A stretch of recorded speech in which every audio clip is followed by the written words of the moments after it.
Starting things off in the nutrition system, we have carbohydrates. Carbs provide the body with glucose that can be converted into energy for the body to use. Carbs help fuel your brain and nervous system as well. Some cons of carbs include that too many carbs can cause your blood sugars to rise. Carbs can lead to weight gain and increase the chance of heart attacks and heart disease. Some examples of carbohydrates include types of breads, crackers, and noodles.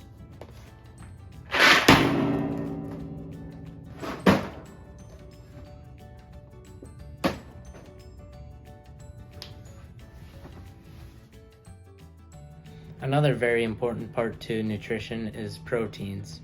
Some pros of proteins are that they help repair muscles, bones, and tissues. Proteins also help people lose weight and help boost the immune system. Some cons of proteins, though, is that too much protein can lead to kidney damage and heart issues. It can also cause fatigue and headaches. A good example of protein, though, is this egg right here.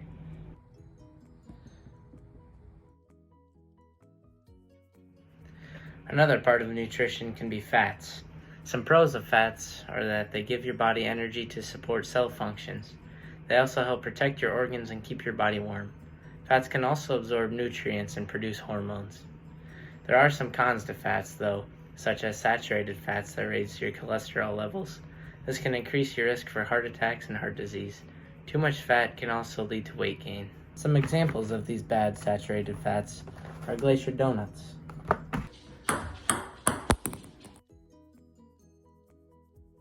Another part of nutrition is minerals. Minerals can sometimes be overlooked but are still very important. Some pros of minerals are building materials for our bones. They're also good for our muscle and nerve functions. Minerals also maintain the body's water balance. Some cons to minerals, however, are too many minerals can lead to blood clots and iron toxicity. Severe toxicity can lead to a coma and even death. An example of a food with very high minerals is this fish right here.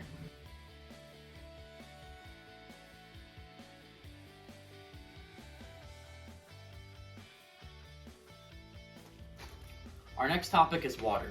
Water is essential to the human body because it helps it stay hydrated and function properly. It also helps maintain normal blood pressure and gets rid of waste. Some cons of water is that too much water can lead to unbalanced electrolyte levels inside your body. This can cause cramps and muscle spasms. It also causes stress on your kidneys to remove all excess water.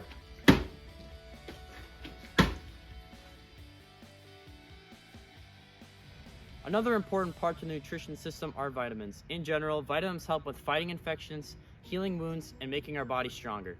Some of the most essential vitamins include vitamins A, B, C, D, and K. Some cons of vitamins is that having too many of them can be toxic to the body. They can cause nausea, vomiting, and diarrhea. This can also lead to nerve damage. Some food examples of vitamins include types of meats, fruits, vegetables, and nuts. Next up, we have the digestive system. The digestive system process begins even before you put anything in your mouth. Anticipating something to eat, your mouth produces saliva inside of your mouth.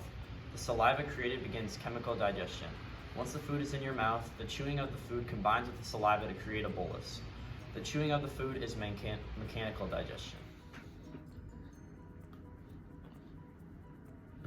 The bolus is a collection of smashed together food.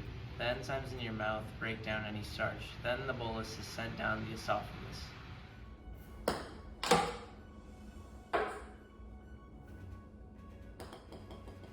In the esophagus, the esophageal tissue senses the bolus and triggers peristalsis, which creates enough power to send the bolus into the stomach.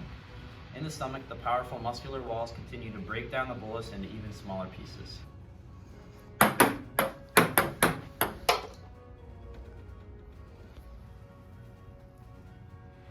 Then hormones secreted by the cells in the lining of the stomach trigger the release of acids and enzyme-rich juices from the stomach wall that dissolve the food and breaks down the proteins. These hormones alert organs such as the pancreas, gallbladder, and liver to produce digestive juices and produce a greenish liquid that digests fats called bile. This is ready for the next stage.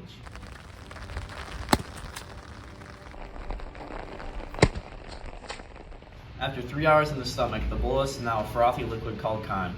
Both mechanical and chemical digestion are used during this process. Now the chyme is ready to move into the small intestine. The liver sends the bile to the gallbladder and secretes it in the duodenum. Here the fats from the chyme are dissolved so that it can be easily digested by the pancreatic and intestinal juices. These enzyme-rich juices break the molecules into fatty acids. This is chemical digestion.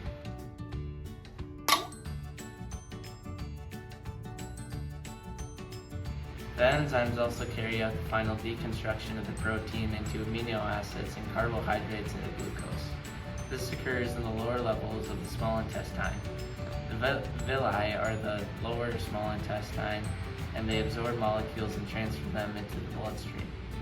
The blood then takes these to feed the body's tissues and organs.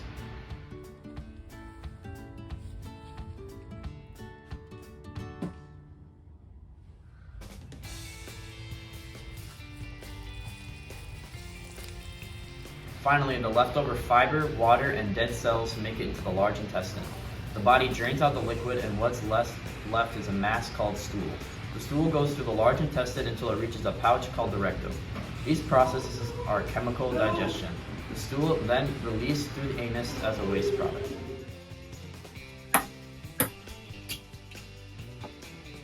And that concludes the digestion system.